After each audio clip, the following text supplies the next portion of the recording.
Alors, nous allons découvrir le logiciel SweetHome 3D dont vous avez le raccourci sur le bureau de vos ordinateurs. Vous lancez le logiciel, vous cliquez deux fois dessus. Vous n'hésitez pas à agrandir ici la fenêtre du logiciel. Vous allez avoir ici la possibilité de réduire la zone dans laquelle nous avons le menu de tous les mobiliers. On verra ça plus tard. Vous agrandissez du coup la zone de travail, c'est la zone dans laquelle nous allons faire le plan. Et la zone de visualisation 3D. C'est la zone où apparaîtra la maison. Nous allons ici, avec les petits boutons de travail, créer dans un premier temps les murs. Donc je clique sur créer les murs. Nous avons ici une règle qui nous permet de commencer au 0,0. Surtout, il faut respecter les mesures lorsqu'on crée une habitation. Imaginons qu'on veuille créer une maison qui fasse 10 mètres de long. Alors, vous noterez que les longueurs apparaissent en centimètres. 10 mètres, c'est 1000 mètres. Pardon, 1000 centimètres, c'est 10 mètres. Voilà. Et imaginons que nous voulions que la maison fasse 6 mètres de large. Donc, nous allons mettre 600 centimètres. Voilà. Je ferme ainsi la construction.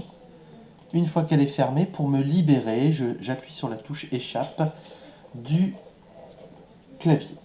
Nous allons pouvoir à partir de là modifier la hauteur des murs. Pour cela, nous allons cliquer sur un mur. Nous verrons la distance entre les points ici, c'est bien la longueur du mur, donc il faut bien qu'elle soit à 1000 cm, c'est-à-dire 10 mètres. Nous pouvons modifier, nous verrons plus tard, les couleurs de chaque côté des murs. Alors ça, vous vous amuserez. Pour choisir la couleur d'un mur, on clique sur couleur et on choisit la couleur du mur. Si je veux le faire d'une certaine couleur, et après je fais OK. Ici, je vais annuler, je vais laisser la couleur d'origine. Par contre, ce qui est important, c'est de pouvoir choisir la hauteur du mur. 2,50 m, c'est un peu haut pour une maison, on dira contemporaine.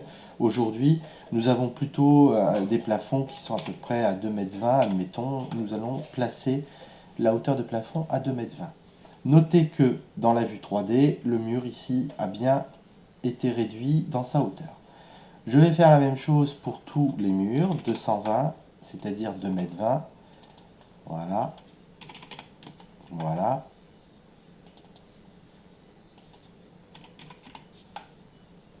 Voilà. J'ai réduit la hauteur de mes murs. Je vais pouvoir ensuite créer des cloisons, c'est-à-dire cloisonner ma maison de façon à créer des pièces. Alors ça, euh, nous allons pouvoir faire cela ensuite. Nous avons oublié par contre, pour les murs, nous avons modifié la hauteur, mais il est important aussi de modifier l'épaisseur des murs. Alors il faut savoir que les murs extérieurs d'une maison font au moins 20 cm d'épaisseur, c'est-à-dire l'épaisseur des parpaings. Voilà, donc chaque mur va prendre une épaisseur de 20 cm. Voilà, et OK. À partir de là, je peux corriger éventuellement mes murs s'il y a un petit souci. Je vais pouvoir ensuite créer les pièces ici. Créer les pièces, imaginons que je veuille créer un salon. Voilà, je vais créer une grande pièce. Voilà, ça va être le salon, ici.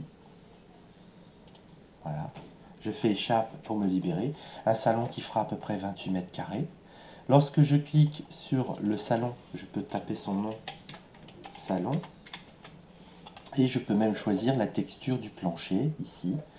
Par exemple, du carrelage, des carreaux bleus au sol. Voilà, et je fais OK. Voilà, mon salon.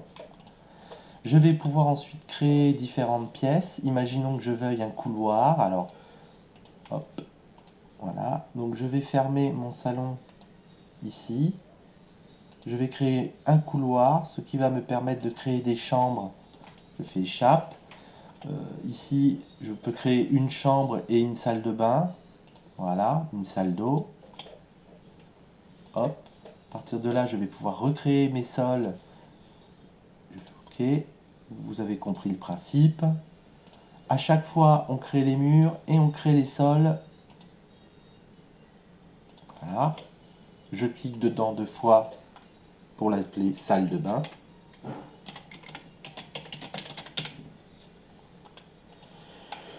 Là, je vais mettre un plancher, par exemple des petits carreaux, des carreaux beige.